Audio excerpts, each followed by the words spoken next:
everybody, Dutch Sense here. 6:13 p.m. Central Time on Friday, November 8th, 2013. And a lot of people are asking me if I think that this current storm that's hitting the Philippines is man-made or being controlled. And I'm going to have to respond with a confident yes. Again, a confident yes that these storms are being man-made and possibly fully controlled on their paths to where their final destinations are. Now, to get into that, I would have to go and show you several different videos that I've made. I'll have to put links down below. We do not have time to go into that in a video. This video would be an hour and a half long if we went and looked into each one of these things that I'm getting ready to tell you. You're going to have to do that if you're curious on the subject. Now, I've made these videos, each one 5 minutes long, showing previous microwave pulses that appeared on the morphed background microwave imagery, and that's a composite image that's formed by the SSEC up in Wisconsin, the SIMS. And what we're looking at here is a backdated image. You guys can come over here to their site, and they've got this previous years indexed under recent. So here is the current storm, for instance, the strongest storm to ever form, according to several mainstream media outlets. The strongest storm to ever form just hit the Philippines with 195 mile an hour sustained winds and 235 mile per hour gusts. Now they call it over there Yolanda, the name of the storm, and we are calling it Haiyan. I think that's the designation from NOAA.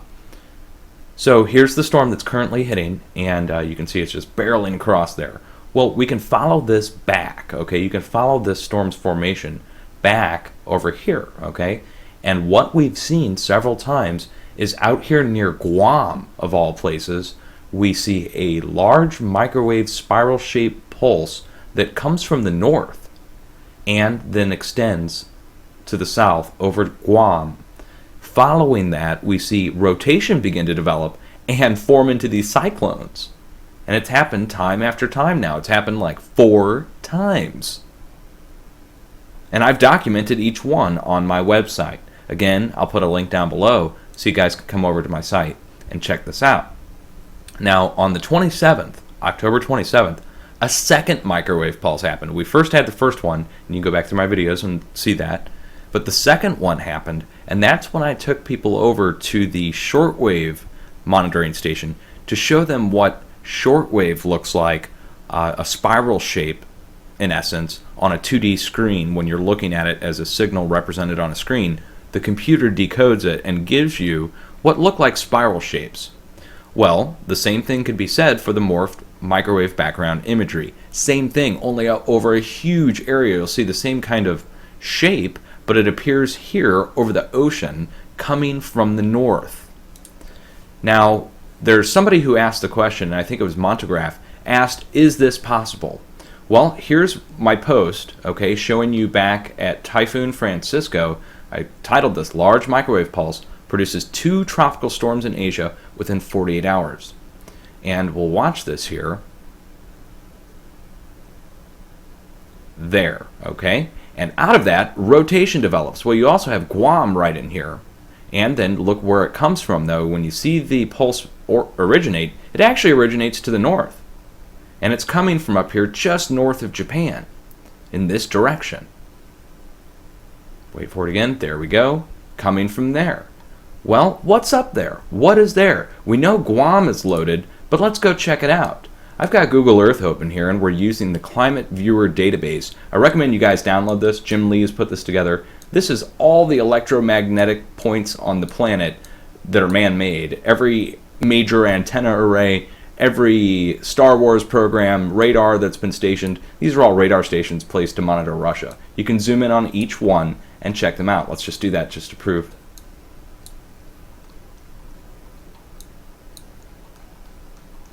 There we go. And he's got the designation, even the frequency information. You can click on these and you can see what they're operating at, their coordinates, how they operate, and what they're doing. Now, of course, this is the US. Let's go over and check and see what's going on just north of Japan. Now, the area itself just north of Japan is the Kuril Islands area. It's also managed by China and Russia. They kind of all have a little border there, a little border separation only by a few miles. So let's bring it over. Here's Japan, and let's triangulate our position based upon where the pulse was coming from previously. Okay, here's the Philippines. We'll come down here. Here's Guam, and we've got Space Command, all sorts of stuff here at Guam. And then the pulse coming from up in this direction. Well, looks like Stanford has a few facilities out here, VLF antennas. But if we come just a little bit north, you've got all sorts of space observatory outposts. You've got even got NASA. You've got Stanford up in Russia. They're all part of a giant network, and they share facilities somewhat. However, this area here, where the pulse is coming from, there's only a few things actually here. You've got Missile Defense Space Command over here off the coast of Alaska. You've got Stanford VLF, and we've got the Russians. Not too much in China. Let's go check here. Here's our VLF array, part of Stanford.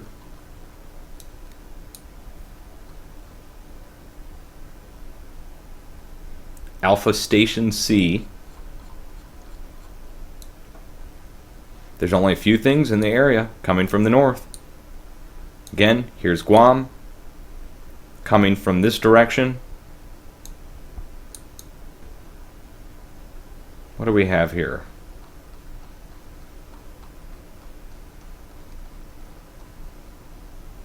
Oh, okay, we've got the Hokkaido Super Darn.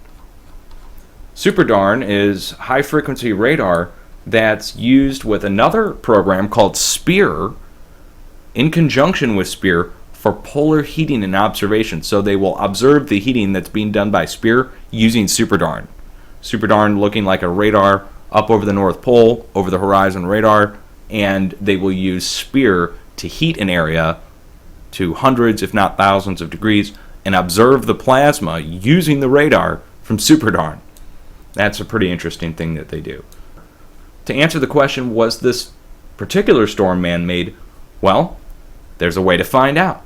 Let me take you back over to the MIMIC, and MIMIC is again the morphed integrated microwave imagery, and we'll click on the MIMIC TPW, and we'll go look at the West Pacific. Alright, again, here's our current storm currently hitting the Philippines. Let's go to recent. And I've already looked at these, so I know which ones to look at, but we'll go back to November 1st. Okay, now this storm here is Typhoon Crosa, which came just over the north of the Philippines, south of Taiwan, and that's where the 7.2 hit at the same time that this storm was passing. So not only did we have an earthquake beneath the Japan Francisco and Japan Wifa at the same time as they intersected here off the coast of Japan, 7.2 magnitude earthquake directly underneath at the same time. This storm here had an earthquake directly underneath it at the same time. And then behind that is where the current storm that's hitting now formed. And here we go. You can see it. Right here, a different type of microwave pulse. Again, a spiral shape, but it shows up, and it's coming just a little bit further out to sea. So the last time it was more here near Guam, this time further out to sea, but coming in the same relative direction, which puts it north of Japan. So this current massive storm, the largest in human history, starts its rotation as soon as the pulse happens. It's undeniable. Look at the date. Wait for it. There we go. Okay, and it's going right up to here. So that would put it north of Japan, up to the Kuril Islands. Let's go back over here. And that reduces the culprits much further. So somewhere in this region here. So we've got U.S. Space Command and some outposts here. Let's see what we've got, if we've got any pictures. Oh, okay. Okay. Definitely we do. We've got, let's see. Let's go check this out. I have no idea what we're looking at here. This will be the first time I've ever read it. Of course. Of course. Don't you love it when that happens? Satellite communications facility. There we go. All right. God bless Jim Lee for putting that together. Satellite communications going on out of there. Let's see if we got a better picture of this. Oh, yeah. Yeah, we've got dual domes. And what else do we have?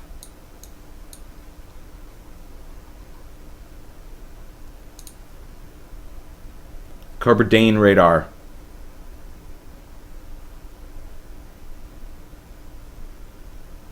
(1215 to 1400 megahertz). Wow. Really?